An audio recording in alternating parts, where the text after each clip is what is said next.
최근의 이슈를 좀 더 들여다보는 위클리 TK 순서입니다. 매일신문 조기덕 기자와 함께합니다. 안녕하세요. 안녕하세요. 안녕하세요. 자, 경기 회복이 더딘데 지난해 폐업 신고한 사업자가 역대 최대 폭으로 늘었다고요? 네, 그렇습니다. 국세청 국세통계에 따르면 지난해 사업을 접고 폐업 신고를 한 사업자는 98만 6천여 명으로 집계됐는데요. 전년보다 11만 9천여 명 증가한 것으로 2006년 관련 통계를 집계한 이후 가장 많은 수치입니다. 이 중 대구의 폐업자 수는 2022년 3만 4천여 명에서 지난해 4만여 명으로 약 16% 증가했습니다. 같은 기간 경북의 폐업 신고 사업자 역시 3만 7천여 명에서 4만 2천여 명으로 약 15% 늘어난 것으로 집계됐습니다.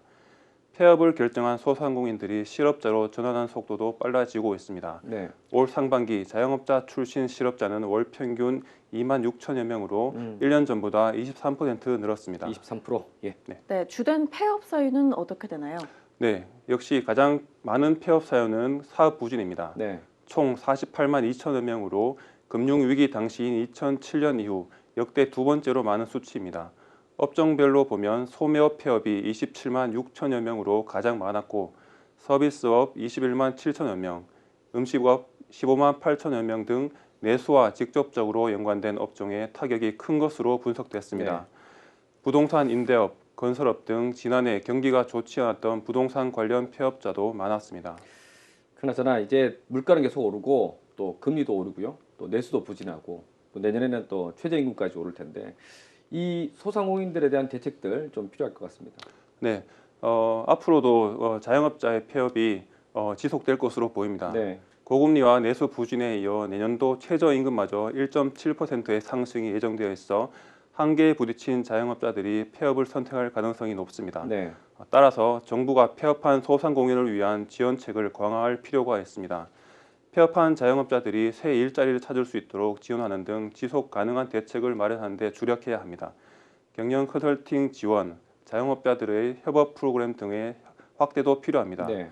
또 소모적인 갈등을 되풀이하는 최저임금 결정 구조를 바꾸고 최저임금의 업종별 차등화 제도 도입도 생각해 볼 필요가 있습니다. 그렇군요.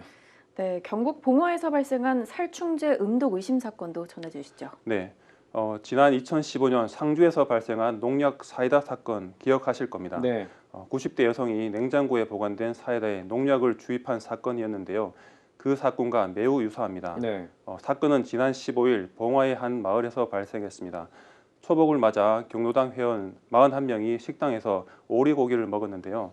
식사를 한 후 회원 중 3명이 심정지와 침 흘림, 근육 경직 등의 증세를 보이며 병원으로 이송됐고 16일과 18일 각각 1명이 추가로 비슷한 증세를 보여 병원으로 옮겨졌습니다.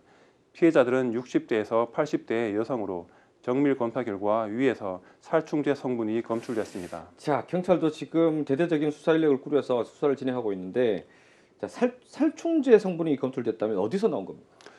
현재까지는 커피를 통해 살충제 성분에 중독됐을 가능성에 무게가 실리고 있습니다. 커피. 예. 네, 당시 피해자들은 식당에 늦게 도착해 맨 마지막에 식사를 했고 이후 경로당으로 이동해서 커피를 나눠 마셨습니다. 네. 다만 커피가 냉장고에서 보관 중이었는지 아니면 바깥에 있었는지에 대한 목격자 진술이 엇갈려서 좀 더 보완이 필요해 보입니다. 네. 만약 냉장고에 보관 중인 커피를 마셨다면 불특정 다수를 대상으로 한 테러일 가능성도 있습니다. 경찰은 상주 농약 사이다 사건과 같이 누군가 앙심을 품고 이 같은 범행을 저질렀을 가능성도 배제하지 않고 있습니다. 네, 조기덕 기자 수고하셨습니다.